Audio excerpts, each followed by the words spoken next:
Hello students, welcome to guidance গুরু চ্যানেলে তোমাদের সকলকে স্বাগত জানাই। আশা করি তোমরা প্রত্যেকেই খুব ভালো আছো। তোমরা যারা এসএসসি জিডির পরীক্ষা দিয়েছো, আমাদের এখানে শেষ হয়ে গেছে 7 তারিখে। 7 মার্চ পরীক্ষা শেষ হয়ে গেছে। কয়েকটা রাজ্যে পরীক্ষা শেষ হয়েছে 12ই মার্চ। তো তোমরা এখন প্রত্যেকেই চিন্তিত আছো এবং সারাদিন একটা কথাই তোমাদের মাথায় আসছে যে আনসার কিটাই বা কবে আসবে, বা মাঠটাই কবে শুরু হবে, বা শূন্যপদ কি বাড়তে পারে। এই ধরনের চিন্তাভাবনা সবসময় তোমাদের মাথার মধ্যে আসছে। কারণ এসএসসি কিন্তু এত দেরি করে না অন্য সময়। বেশিরভাগ সময় কি করে, যদি ধরো গত বছর যেটা 2023 সালে পরীক্ষা হয়েছিল, সেখানে কি করলো, 12ই ফেব্রুয়ারি পরীক্ষা শেষ হলো, 18ই ফেব্রুয়ারি কিন্তু কি করলো তারা, 13ই ফেব্রুয়ারি শেষ হলো, 18ই ফেব্রুয়ারি আনসার কি প্রোভাইড করে দিল। তো সাধারণত তারা 5 দিন পর আনসার কি প্রোভাইড করে থাকে। তো আজ আমরা আশা করেছিলাম তাই যে 12 তারিখে যদি শেষ হয় তাহলে 17 বা 18 তারিখে আমরা আনসার কি পেয়ে যাব। কিন্তু দেখলাম আজ 19 তারিখ। আজ 19 তারিখ কটা বাজে? এখন তোমার 5টা 30 বাজে, এখনও কিন্তু আমাদের আনসার কি আসেনি। আমরা ওয়েবসাইটে দেখলাম, যদি নতুন ওয়েবসাইটে তোমরা যাও, লাস্ট নোটিফিকেশান 18ই ফেব্রুয়ারি মার্চের পাবে। এখানে কিন্তু কোনো রকমের নোটিফিকেশান এখনও আসেনি আনসার কি।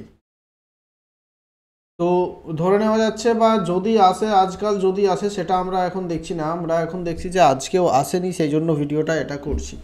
তো অনেক সময় এসএসসি কি করেছে, ঠিক আছে। আর আরেকটা কথা মাঝে তোমাদের বলছি, একটু ডিস্টার্ব করছি, তোমরা যদি নতুন হয়ে থাকো তাহলে অবশ্যই আমাদের চ্যানেল সাবস্ক্রাইব করে এটা বেশি বেশি করে শেয়ার করে দাও, লাইক করে দাও প্রত্যেকে, ঠিক আছে। আমরা সেন্ট্রালের পরীক্ষার সমস্ত রকম সেন্ট্রাল পরীক্ষার প্রিপারেশন এই চ্যানেলের মধ্যে করে থাকি, এবং রাজ্য সরকারের পরীক্ষার প্রিপারেশন এই চ্যানেলের মাধ্যমে করে থাকি। এখন প্রশ্ন হচ্ছে, যদি 17 তারিখ এলো না, 18 তারিখ এলো না, আজ 19 তারিখেও এখনও আসেনি, তাহলে কি এই মার্চ মাসে সবাই এখন একটা ঘোরাঘুরি করছে চারদিকে যে মার্চ মাসে আর নাকি আসবে না। তুমি যদি বিভিন্ন ইউটিউব চ্যানেলে যাও বা বিভিন্ন জায়গাতে দেখতে পাবে যে মার্চ মাসে আর নাকি তোমাদের আসবে না। তো এমনটা নয়, মার্চ মাসে আসবে, এবং এমনকি আগামীকাল বা পরশু চলে আসতে পারে, যে কোনো দিন তোমাদের আনসার কি চলে আসতে পারে। কারণটা হচ্ছে যে আনসার কি তাদের কি তৈরি করতে সময় লাগে, তাদের আনসার কি তৈরি করাই থাকে। যখন তারা ওয়েবসাইটে কোশ্চেনগুলো পরীক্ষার জন্য, সিবিটি টেস্টের জন্য কোশ্চেন সেটগুলো আপলোড করছে, তার সঙ্গে কিন্তু আনসারগুলোও আপলোড করে। তো তারা যদি চায়, তারা যদি মনে করে, তাহলে পেপার বা পরীক্ষা শেষ হয়ে যাওয়ার পরপরই তারা মনে করে দিলে আপলোড করে দিতে পারে, সেই দিনই মন করলে আপলোড করে। কিন্তু তারা 4-5 দিন পর আপলোড করে। কিন্তু আমরা কি দেখছি, এখনও আপলোড করেনি, বা বিভিন্ন জায়গাতে তোমরা দেখতে পাবে যে বলছে নাকি যে মার্চ মাসে আসবে না। হয়তো মার্চ মাসে আসতে পারে, বা 1-2 দিনের মধ্যে, বা যে কোনো সময় আসতে পারে, বা আজকে রাত 8টার মধ্যে 10টার মধ্যেও চলে আসতে পারে, এরকম হতে পারে।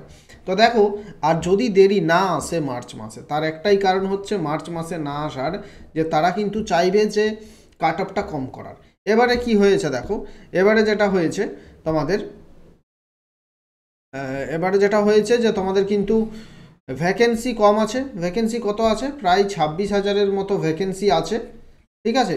26,000-এর মতো ভ্যাকেন্সি আছে, আর তার সঙ্গে তোমাদের কোশ্চেন লেভেল মোটামুটি ভালো ছিল, না বেশি টাফ না বেশি ইজি, মোটামুটি মিডিয়াম লেভেলের কোশ্চেন ছিল। তো অনেক এবার কাট অফটা হাই ওঠার সম্ভাবনা আছে।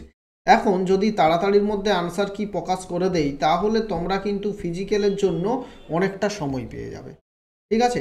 ফিজিক্যালের জন্য অনেকটা সময় পাবে, তাহলে কিন্তু দেখবে অনেক স্টুডেন্ট ফিজিক্যালে পাস করছে, তাহলে তখন তাদের কিন্তু ছেলেগুলোকে ছাঁটাই করতে একটু সমস্যা হবে। তাই এসএসসি কি করে, অনেক সময় তারা কিন্তু দেরিতে আনসার কিটা পাবলিশ। এখন যারা দেখবে খুব কনফিডেন্ট যে আমি চাকরি পাবই, বা আমি পাস করবই, বা যাদের মধ্যে খুব চাকরি করার ইচ্ছা আছে, বা যারা প্রত্যেক দিন মাঠ করে, তারাই কিন্তু এখন মাঠ প্র্যাকটিস করে। বাকিরা বেশিরভাগ, তুমি যদি দেখতে যাও, 60% স্টুডেন্ট ওয়েট করে আছে যে কবে আনসার কি আসবে, তারপর আমি মাঠ শুরু করব, ঠিক আছে। তো এই সুবিধাটার জন্যই এই লাভটা নিয়ে থাকে এসএসসি।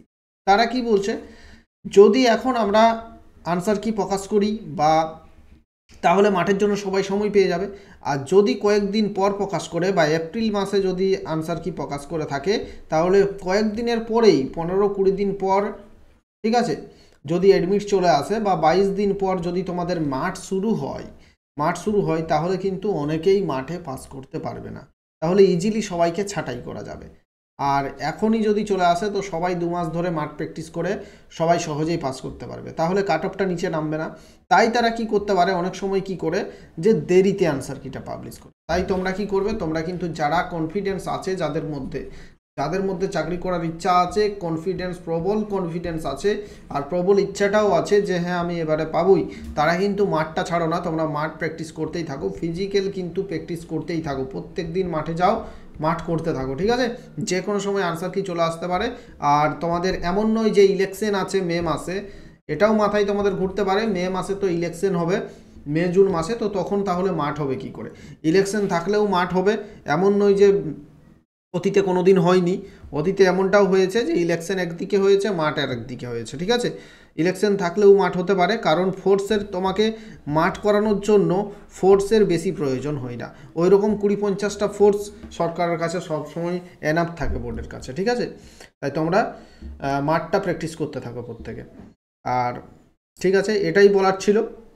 তাহলে কি ছাঁটাই করতে সুবিধা হবে তাদের, দেরিতে যদি অ্যান্সার কি চলে পাবলিশ করে তাহলে খুব সহজেই ছাঁটাই করতে পারবে। ধরো 26,000 আছে, 26,000 ভ্যাকেন্সি আছে, তো তার 10 গুণ যদি পাস করাই তাহলে 2.5 লক্ষ পাস করাবে, 2.5 লক্ষ পাস করাবে, তার মধ্যে দেখবে যে 50,000 এমনি পরীক্ষা দিতে গেল না, 50,000 বা 60,000 এমনি পরীক্ষা দিতে গেল না, তাহলে 1,80,000 হচ্ছে। 1,80,000-এর মধ্যে তাও কিন্তু অনেক ছেলেকে সহজে ছাঁটাই করতে পারবে। কি করে না, যদি মাঠের সময়টা কম থাকে তাহলে খুব সহজে ছাঁটাই করতে, তাই তোমাদের এই জন্য একটু দেরি হচ্ছে। বুঝতে পারা গেছে? Thank you. প্রত্যেকে নতুন হলে সাবস্ক্রাইব করে নাও, তোমার বন্ধুদের সাথে শেয়ার করে দাও। সেন্ট্রালের যে কোনো এসএসসি, জিডি, এমটিএস বা সিএইচএসএল, সিজিএল যে কোনো পরীক্ষার প্রিপারেশন নেওয়ার জন্য। Thank you.